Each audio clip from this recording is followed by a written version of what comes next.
Vamos lá. Bom dia para todos e todas. Como Romeo comentou, meu nome é Carlos Hernández Mendoza. Eu sou responsável pela cadeia de suprimentos na Bimbo do Brasil. Eu tenho 13 anos trabalhando para o Grupo Bimbo e os últimos 3 anos morando aqui no Brasil. Muito feliz, muito contente de estar aqui hoje com vocês. Eu acho muito interessante poder compartilhar com vocês hoje essa iniciativa, essa boa prática que desenvolvimos na empresa nos últimos 6 meses. É um tema bem interessante de como implementar uma cultura de priorização do gasto através da implementação de uma torre de controle, uma torre de controle com uma variável bem interessante, porque é uma torre focada em como fazer gestão do gasto. Então, eu acho que vai ser bem legal para todo mundo conhecer o trabalho que foi feito.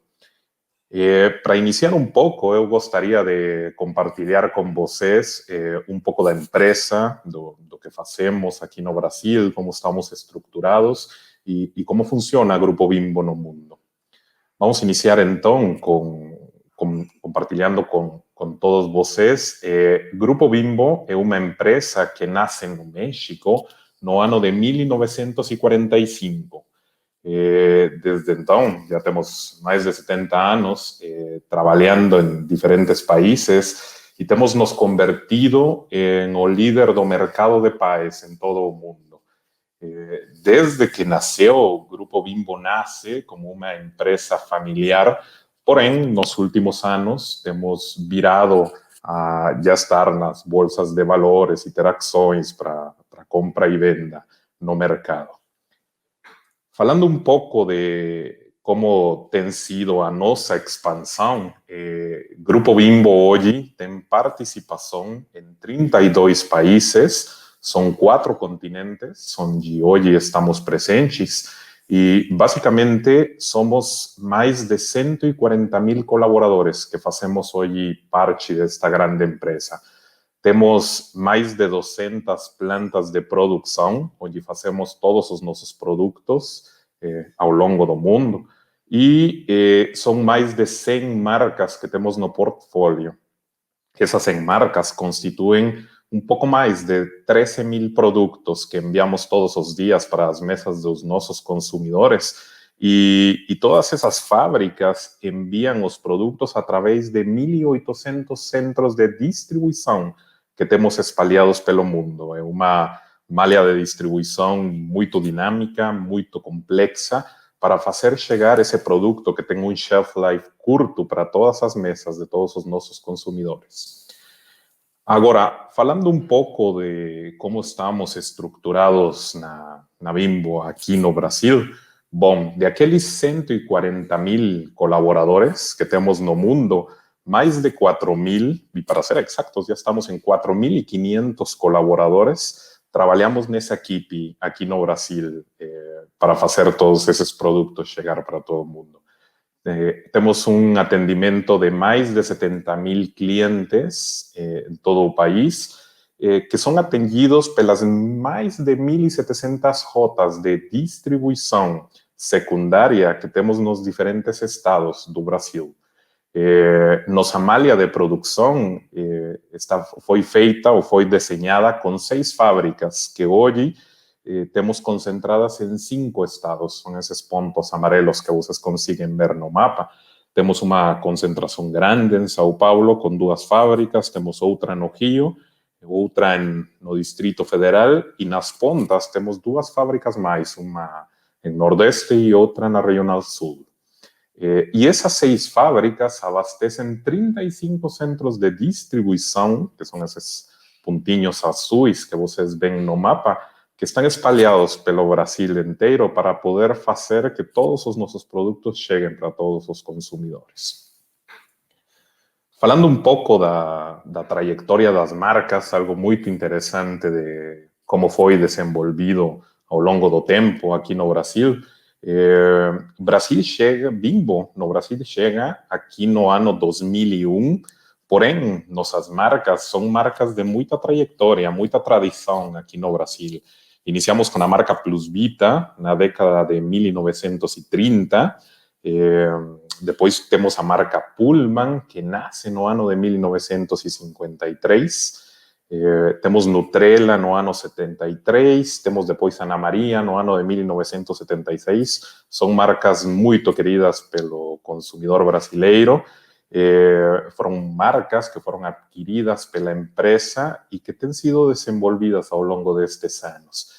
Depois, no ano 2007, Bimbo trouxe para o mercado brasileiro a marca Rapidez, uma nova categoria do tema de tortilhas que está em expansão.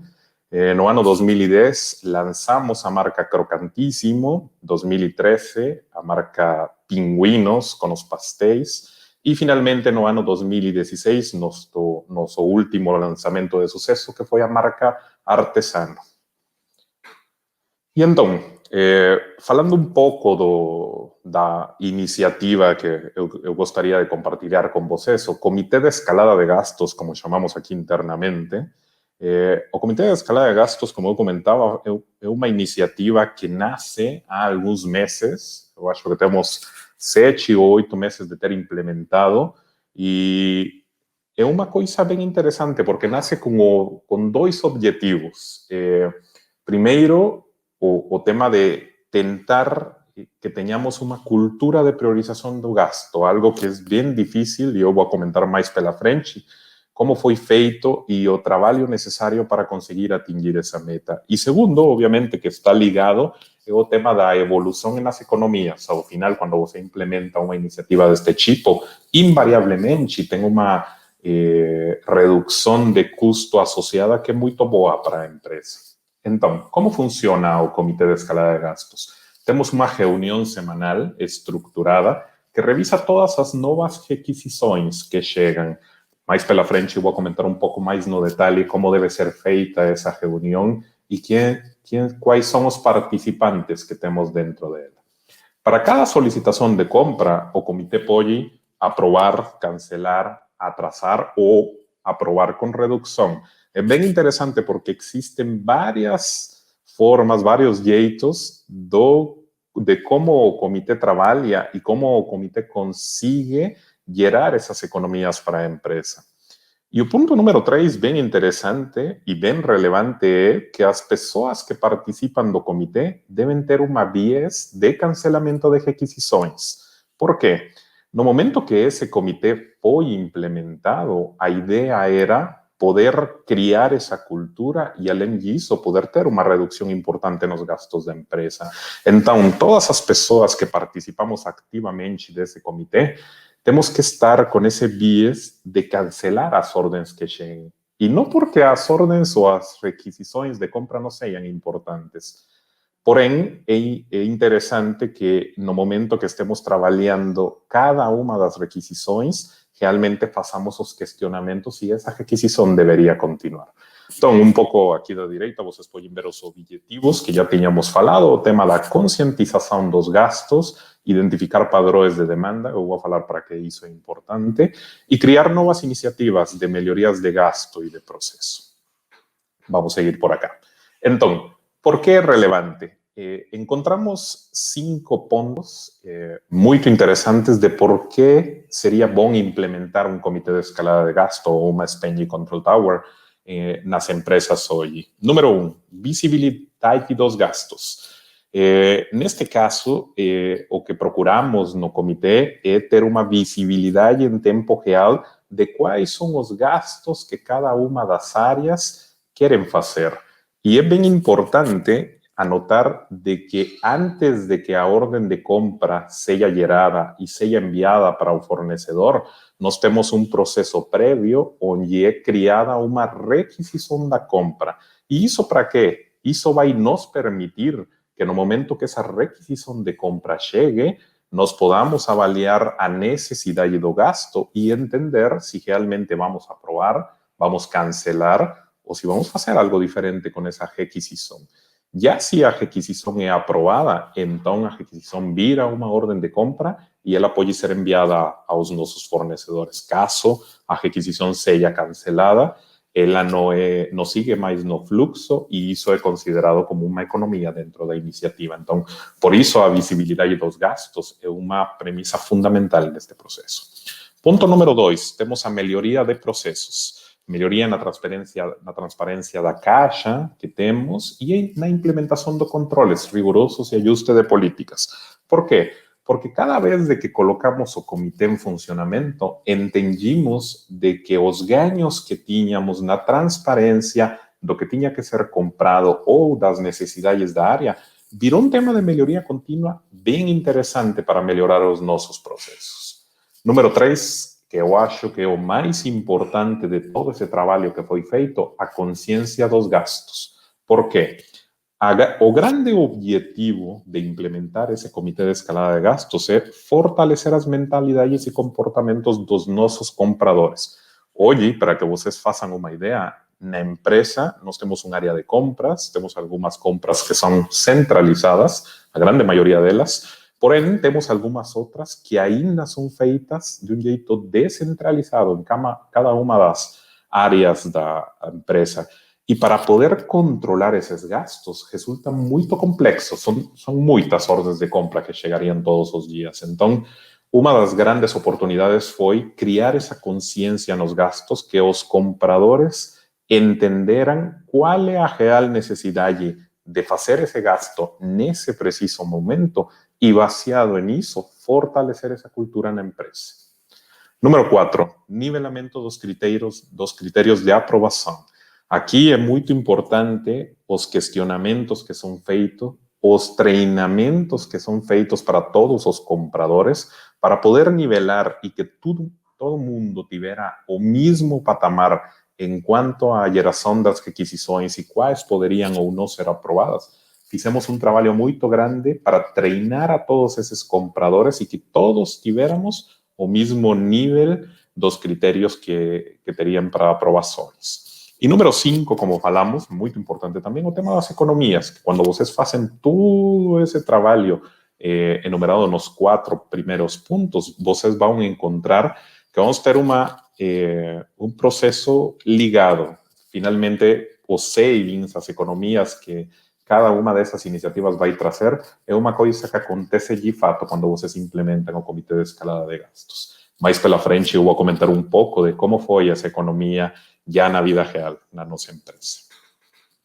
Falando um pouco, então, de que precisamos para que o comitê aconteça, nós colocamos quatro grandes tópicos que são necessários. O tema das ferramentas, pessoas, processos e cultura. Entendemos que a torre de controle deve girar em torno desses 4. Então, falando das ferramentas, nas ferramentas temos a ferramenta que nós utilizamos na empresa para fazer o acompanhamento das requisições aprovadas. Temos uma ferramenta para levar controle dos Action Trackers. Os Action Trackers são todas aquelas pendências que saem de um comitê e viram uma necessidade de ação para o seguinte comitê que teríamos na próxima semana. Temos o suporte da área de tecnologia e a comunicação que é feita com todos os stakeholders do processo. Falando um pouco das pessoas, aqui temos o líder, que é o dono da iniciativa. Também um pouquinho mais pela frente vou comentar um pouco mais a detalhe o papel de cada pessoa que participa, que ele é a pessoa dedicada ao gerenciamento do processo. Esse é um ponto bem importante, porque para que o comitê dê certo, precisamos ter uma pessoa que seja o líder da iniciativa e ele seja o responsável de garantir que tudo o que foi desenhado acontece. E depois temos um colegiado empenhado em propagar as mudanças de mentalidade. Um trabalho que acontece ao longo da semana para garantir que todos saibam e consigam mudar essas mentalidades de compra que tínhamos na empresa. Falando um pouco dos processos, temos estrutura rígida de reuniões para estabelecer uma governança semanal. E quando falo rígida, é um tema bem estricto. Nós definimos que essas reuniões aconteceriam toda quinta-feira às 9 da manhã e não tem nada que mude isso. Temos uma governança e rituais semanais seguidos com disciplina. Isso funciona muito bem. E, por último, porém, o mais relevante, o tema da cultura. Uma cultura colaborativa de solução de problemas. a ideia do comitê não é cancelar as ordens de compra que cheguem. Isso é bem importante, porque quando esse processo inicia, sempre temos aquela mentalidade de que vamos a levar ordens para o comitê e o comitê vai cancelar. E não é essa a ideia. A ideia é entender que podemos fazer diferente caso o gasto realmente seja necessário. E por último, como já tínhamos falado, o viés de cancelamento que tem que existir para poder fazer os questionamentos. Então, como funciona o processo de governança da Spenge Control Tower? Primeiro, temos os participantes. Aqui eu vou colocar só o nome das pessoas que participam e no próximo slide entramos um pouco mais no detalhe. Temos um challenger, que é a pessoa que faz os desafios. Temos o CTO, que é o responsável pela transformação da empresa. Aqui vou comentar um pouco mais no detalhe, porque é uma posição que provavelmente não existe em todas as empresas. Temos o sponsor, temos o líder da iniciativa e temos o workstream leader. E quais são as pessoas que são convidadas semanalmente a participar? Esse é um tema bem importante, porque regularmente nas empresas o que acontece é que temos um analista ou um comprador que eles são quem colocam a requisição no sistema. Porém, para fazer a defesa dessa compra no comitê, nós convidamos o chefe direto da pessoa e, em algumas ocasiões, até o gerente da área para fazer essa defesa. Por quê? Além de garantir de que eles estejam envolvidos, o trabalho da mudança, da troca de mindset, tem que acontecer em todos os níveis da cadeia. Então, é bem importante que, assim como estamos fazendo essa troca de cultura com os analistas e os compradores, façamos de igual jeito com os chefes e os gerentes das áreas. Em algumas ocasiões, os compradores responsáveis pela categoria dentro da área de compras, também quando é pertinente, convidamos eles a participar. Como funciona? Bom, temos o líder da iniciativa que prepara a reunião baseado nas requisições que temos ao longo da semana e a discussão na reunião é baseada nos 4 critérios que vocês veem no slide. Temos o tema da criticidade, a urgência da compra que foi levada para o comitê, qual vai ser o impacto que vamos ter no orçamento e a oportunidade de melhoria da compra que poderíamos ter. Agora, mais pela frente, eu vou explicar um pouco mais sobre isso. Então, falando um pouco de qual é o objetivo que tem cada membro na torre. Cada um deles cumpre um papel relevante e é por isso que vira um tema bem interessante. Primeiro, o challenger. O challenger é a pessoa que, como falamos antes, desafia ou questiona todas as requisições para solicitar mais informações. Ele, ao final, tem que ser uma pessoa imparcial que consiga fazer esses questionamentos para nos levar a entender se a requisição realmente deveria continuar ou deveria ser cancelada nesse momento. Para nosso caso, aqui na Bimbo, nós definimos que fosse o diretor de finanças, o diretor de administração, quem fizera esse papel de challenger. É uma coisa bem interessante, porque finalmente finanças está ligado com a área de auditoria e ele consegue se desenvolver muito bem nesse papel. Depois temos o colegiado. Aqui o colegiado tem a responsabilidade de suportar o challenger através de fazer os questionamentos complementares, temos a liderança através do exemplo e dar o apoio necessário para fazer a implementação das decisões que foram tomadas na torre. Quem participa nesse colegiado? Bom, neste caso, estou eu como diretor da área de cadeia de suprimento e aparece também a nossa gerente de compras e juntos nós apoiamos o trabalho que é feito pelo challenger. Depois temos o CTO, que é o Chief Transformation Officer, ele é o dono da transformação na empresa. Em muitas empresas que não existe esse cargo, podemos pensar no tema do PMO, por exemplo. Tem que ser uma pessoa muito imparcial, uma pessoa que regularmente esteja fora das áreas que geram gasto, porque essa pessoa vai nos apoiar, além de também participar de questionamentos complementares, ela tem uma responsabilidade direta para garantir que as decisões que tomemos no comitê estejam alinhadas aos valores e estratégias da transformação. Tudo aquilo que foi definido ou desenhado ao início tem que estar alinhado com o que está acontecendo na realidade e essa pessoa é responsável para que isso aconteça. Depois temos o dono da iniciativa, o líder, como já tínhamos comentado, essa é a pessoa responsável por preparar as reuniões, consolidar os resultados e garantir que as decisões sejam implementadas. E, por último, temos os convidados, né? Que, como falamos, são todas aquelas pessoas que são convidados aos comitês para fazer defesa das iniciativas que eles mesmos colocaram no sistema. Todo mundo pode questionar, não é uma definição só do challenger, porém, ele é como a pessoa-chave do processo.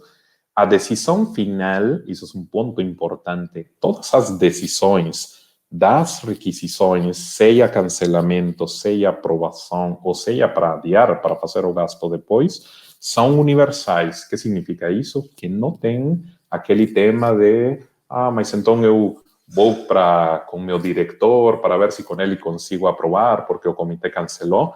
Esse é um tema que foi desenhado desde o CEO da empresa e foi um tema que foi implementado top-down, que significa que todo mundo está ciente que qualquer decisão tomada no comitê é a decisão correta e não vai ter nenhuma coisa diferente acontecendo.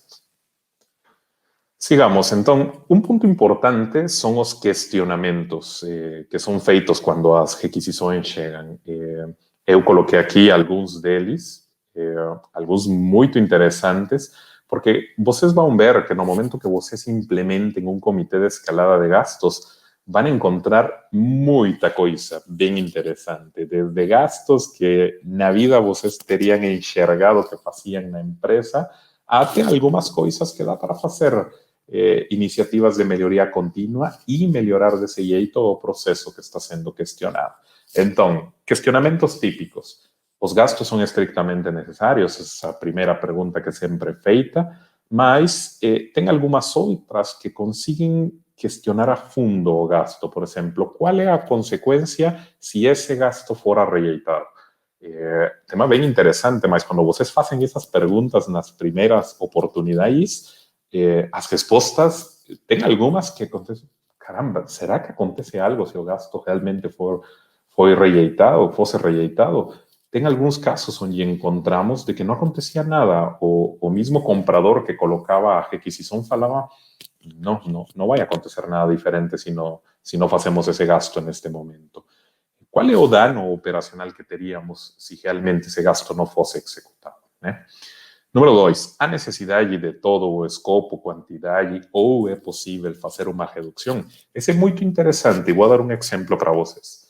Tivemos uma requisição que chegou há algumas semanas, onde a área de manutenção, solicitava a compra de algumas peças para fazer a manutenção de uma X máquina que temos na fábrica.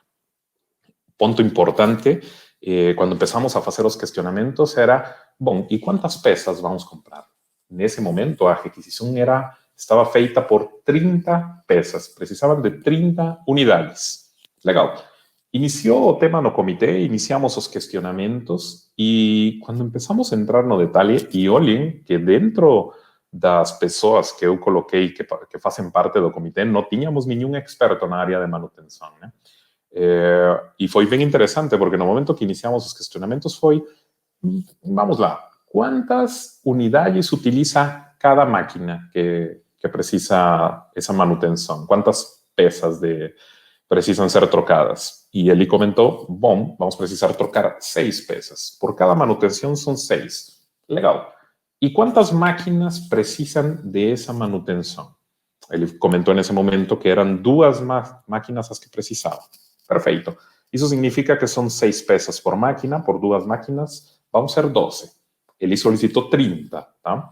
E nesse momento comentamos, ok, que mais falta? Porque estamos enxergando que a solicitud chegou por 30, porém a necessidade real eram 12. Precisamos ter o estoque de segurança, porque o fornecedor tem variabilidade de entrega, então sempre é importante ter um estoque de segurança dessas unidades. Então, a pergunta foi, e qual é esse estoque de segurança? Será que se as 2 máquinas precisam de 12, precisamos de 18 no estoque de segurança? Claramente a resposta foi não. Não tínhamos feito essa análise para entender realmente a necessidade E quando o comprador foi questionado, a resposta foi de que ele sempre comprava desse jeito. Já a compra padrão eram 30 e não tinha por trás uma análise, ou talvez anos atrás foi feito, mas nunca foi atualizado. E foi um tema bem interessante, porque ao final a compra foi aprovada, porém, não com 30. Foi aprovada com uma compra de 18, as 12 que eram necessárias, mais 6 para manter no estoque de segurança do almoxarifado de pesas e finalmente tivemos gasto evitado, falemos assim, de aquelas outras 12 unidades que não foram aprovadas. Esse foi um exemplo de quando vocês entram nesses questionamentos.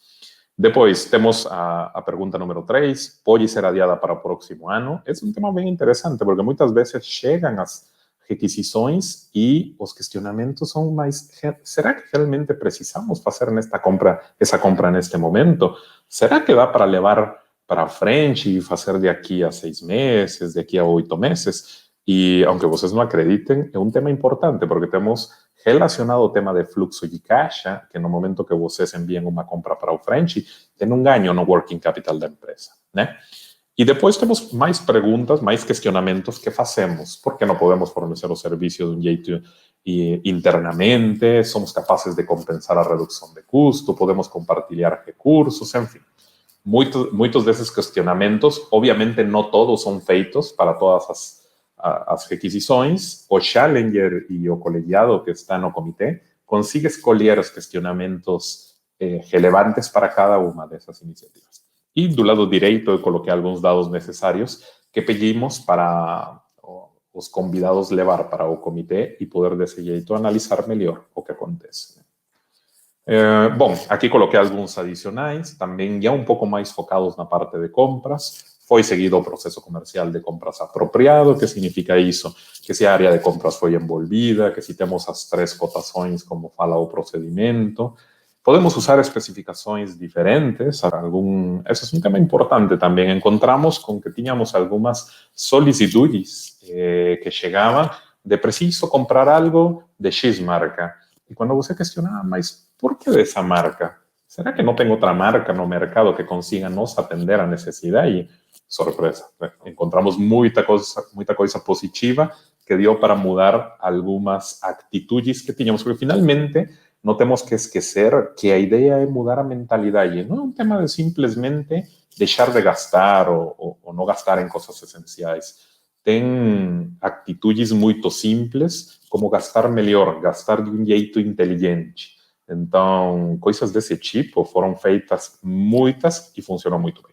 E, finalmente, a número 9, porque o valor límite é superior ao valor esperado que temos no contrato.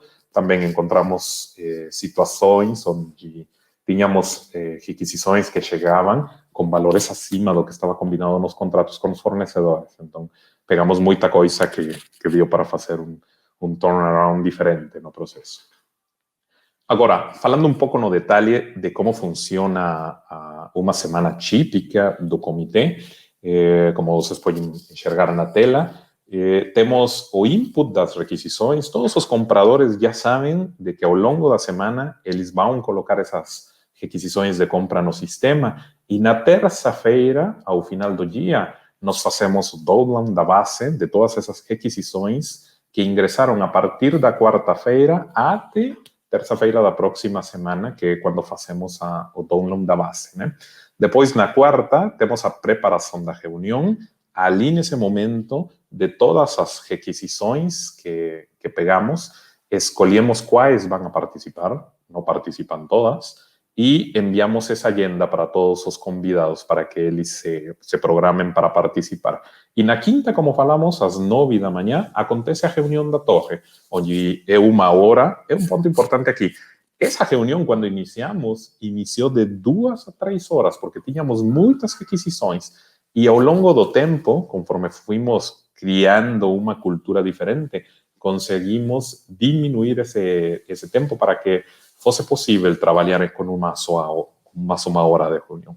Após concluir a reunião, é enviada a acta com os resultados para todo mundo conhecer o que aconteceu. Do lado direito, eu coloquei uma agenda típica de uma reunião. Dedicamos os primeiros 5 minutos a follow-up dos action trackers, as tarefas que ficaram como pendência da reunião anterior. 5 minutos a revisão e validação das requisições que vão participar no dia. E 40 minutos para analisar todas as requisições. São mais ou menos entre 5 e 10 minutos cada. Finalmente, temos 5 minutos para hacer un sumario y próximos pasos. Y los últimos 5 minutos son utilizados para dar un feedback para el Challenger. Algo muy importante es dar esa retroalimentación para el Challenger de cómo fue el día, qué fue bien feito, qué podríamos mejorar. Es un tema de mejoría continua que funciona muy bien. Sigamos, entonces. ¿Cuáles fueron los resultados obtidos? Después de 6 meses de ter implementado ese proceso, o Comitê de Escalada de Gastos auxiliou em muitas coisas. Primeiro, um pouco de números, né, do que aconteceu. Fizemos mais de 20 comitês de escalada ao longo destes últimos 6 meses que tem o comitê na execução. Foram mais de 120 ordens de compra que passaram pelo comitê. E aqui vou comentar algo importante, porque pode surgir essa dúvida de, Carlos, mas e quais requisições eu deveria levar para o comitê? São todas? Será que tem algum filtro? A resposta é, depende do desenho que vocês façam ao início e da quantidade de requisições que vocês tenham ao longo da semana, é assim como fica desenvolvido o filtro para que essas ordens cheguem. Então, aqui na Bimbo, nós colocamos 2 filtros. Primeiro, as ordens que chegam para o comitê são ordens de gastos indiretos. Esse é um primeiro ponto bem importante. E segundo, nós definimos uma range que vai de 30 mil até 1 milhão de reais. Todas as ordens que entrem nessa range definida vão para o comitê. O que aconteceu? Ao início dos comitês, tínhamos muitas. Porém, fuimos evoluindo y al final, ya con esa mentalidad y en todos los compradores, conseguimos notar que tivemos una disminución bien relevante das quantidades de órdenes que llegaban todas las semanas al comité. Y con eso tivemos que ir mudando a range que fue definida. Entonces ya no eran 30, después viramos para 20. Entonces a range fue creciendo y fue siendo mayor cada vez para poder colocar mais ordens no processo do comitê, né? Mais requisições. E, ao final, esses 3 quadrinhos que vocês veem no lado direito representam o trabalho que foi feito, os resultados que conseguimos atingir. Primeiro, foram mais de 500 mil reais de gastos evitados entre maio e setembro, que representa 5% de todas aquelas requisições que chegaram, 5% do valor foi considerado um gasto evitado, que conseguimos eliminar, que conseguimos evitar ou que conseguimos fazer de um jeito diferente, sumando working capital, sumando gastos evitados, sumando trocas de marcas, enfim. Fizemos muita coisa que ao final sumaram todas essas quantidades. E o mais relevante, já te coloquei com um cor diferente aqui no slide, foi a mudança de mentalidade. Como vocês conseguem medir essa mudança?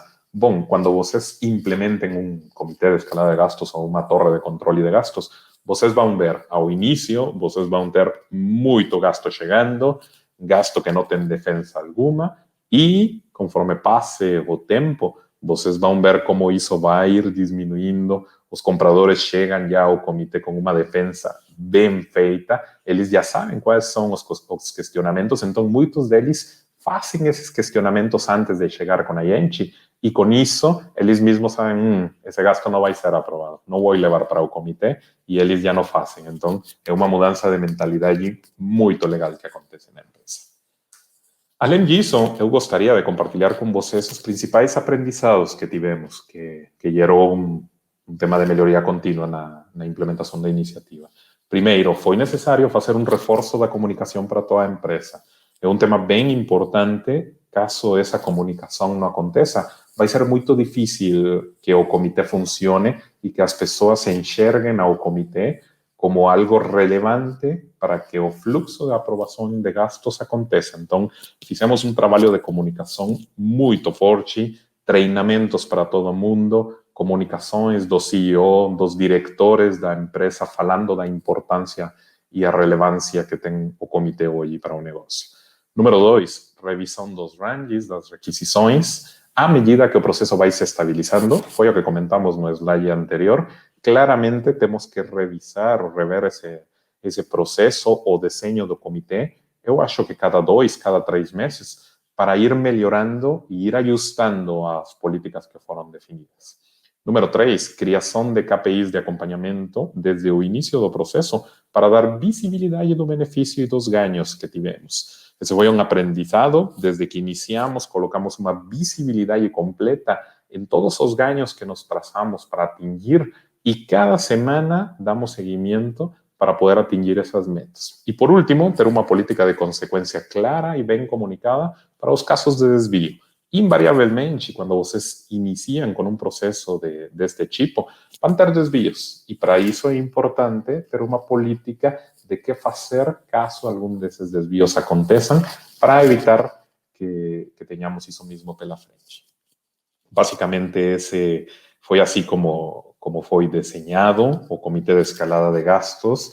Esse foi um overview um pouco rápido, porém, o que eu posso comentar para vocês é um tema que é difícil de implementar no início, porém, como todo processo que tenha consigo uma mudança de cultura e de mindset, é necessário fazer coisas diferentes e estar trabalhando todo dia para que isso aconteça. Ao final, os resultados são muito positivos, vocês vão ter um jeito de poder medir isso e garantir que as metas traçadas sejam atingidas. Da minha parte, é isso que eu tinha para compartilhar com vocês.